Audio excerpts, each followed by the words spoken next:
Let me begin by repeating what Mr. Geithner has said and others. Mr. Liddy is in no way responsible for these bonuses having been agreed to. He, as a public service, agreed to come in and inherited a situation. I disagree with some of the ways in which he's handled it, but there ought to be a clear distinction between people who had a responsibility for creating the situation and those given the responsibility for handling it who may differ with us. And frankly, on some of those signs talking about jail, with regard to Mr. Liddy, they were entirely inappropriate and not, it seems to me, seemly for people who believe in civil liberties and fairness to incorrectly suggest that there was any criminality on the part of this witness. Now, having said that, I do want to say also I have said several times I think the time has come to make some changes. And indeed, I think the time has come for the federal government to assert greater ownership rights. That's in part motivated by what I would think was a stronger legal position if we sued against these bonuses as the owner, charging that there had not been adequate performance to justify the bonuses, as opposed to as a regulator. I think many, myself included, would have more comfort with the federal government as a party in interest, as the actual owner, saying we are exercising ownership rights not to have paid out bonuses when there was a poor performance, than for the federal government to interfere with an existing third-party contract. I also have said that I thought there should be some people removed, and I was not talking about Mr. Liddy, and I may not have been as clear about that. I am very critical of the people who put these contracts in place. As I read earlier from the contract, there is a pool of money to be distributed, and then it says, but losses are to be subtracted from that, but the losses that can be subtracted toward a cap by $65 million. Let me just ask you, Mr. Liddy, is it possible, under the way these contracts were written, that you inherited, that the company as a whole could have lost money, but there still would have been a bonus pool to distribute to the employees? Congressman, I think the contracts that you are reading from have to do with performance bonuses. No performance bonuses at FP, zero. It's a different issue than the retention bonuses, where we basically said to people, you have a job, that job's going to go away after you wind down the book of business that you manage. If you'll stay... You're telling me the only bonuses that were paid recently were the retention bonuses? Yes. There were no other bonuses paid? Not at AIG FP, no, I don't believe so. Right. And the retention bonuses, some people were told who got retention bonuses have since left, is that correct? The arrangement, yes, sir. Did they give back their retention bonuses? No, the arrangement is if you stay, wind down your particular business, do a good job of it, and we're comfortable with the job you've done, you'll get that retention bonus. So that some of these are people who got a retention bonus and then they left. What would be the average period of time after which people got a retention bonus if they left? You don't expect to know that off the top of your head. I'd ask you to submit it to us. One other issue before I get to, well, two others. You are optimistic in here about paying down the Federal Reserve debt. You don't mention the debt to the Treasury. Is that next after the Federal Reserve debt? Yes. It's really important for us sort of pay the debt down first so the rating agencies remain relaxed. As opposed to the TARP, which is considered a different category? Is that the yes. Although, could I clarify? I think there's some confusion.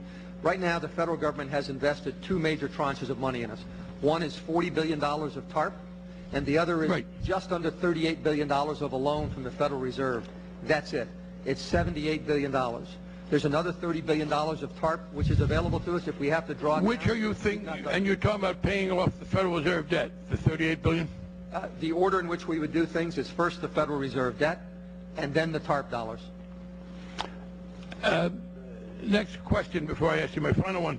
Well, I'm running out of time. I would be interested in your submitting in writing, given your experience, whether we should be dealing with this question of an orderly resolution procedure.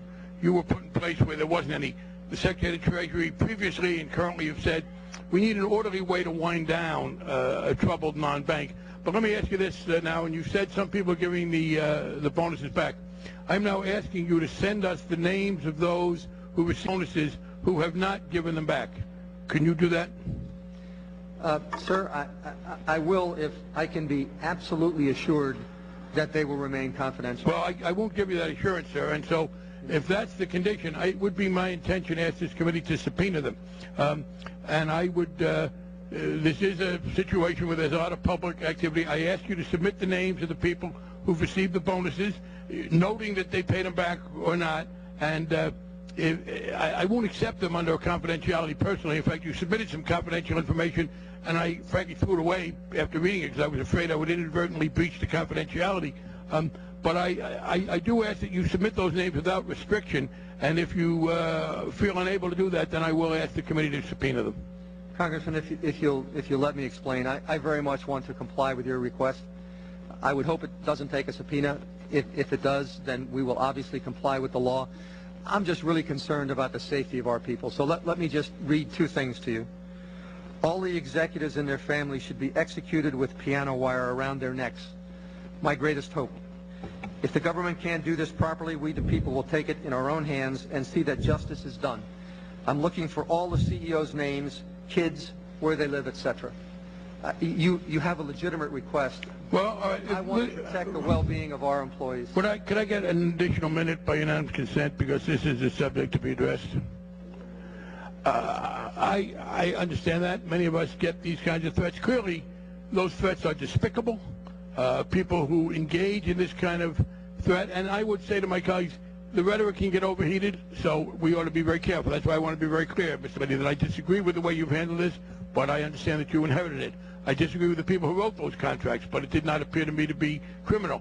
I will be willing to be guided to some extent by what the security officials may say, but this is an important public subject, and my guess is that there are probably threats aimed without too much specificity about people who work there. So I am going to keep that request on the table.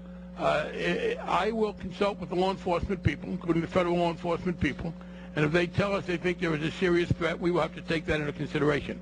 But I do want to keep that request on the table, and it is subject to our being persuaded. If I ask for a subpoena, there'd be a committee markup. It's not a unilateral decision, and yes, it's legitimate to take into account. I have to say that is, if we give in to these kind of threats, we would never get information made public about a lot of things, and I would certainly ask that the state and local and federal law enforcement officials give full cooperation. And I would urge that any threat that anybody even comes close to carrying out, or even threats which themselves can violate the law, be prosecuted. But at this point, I am not persuaded, but it is I will ask before we act that we get information from the security people, and that'll be before the committee when we vote. Thank you, Mr. Chairman.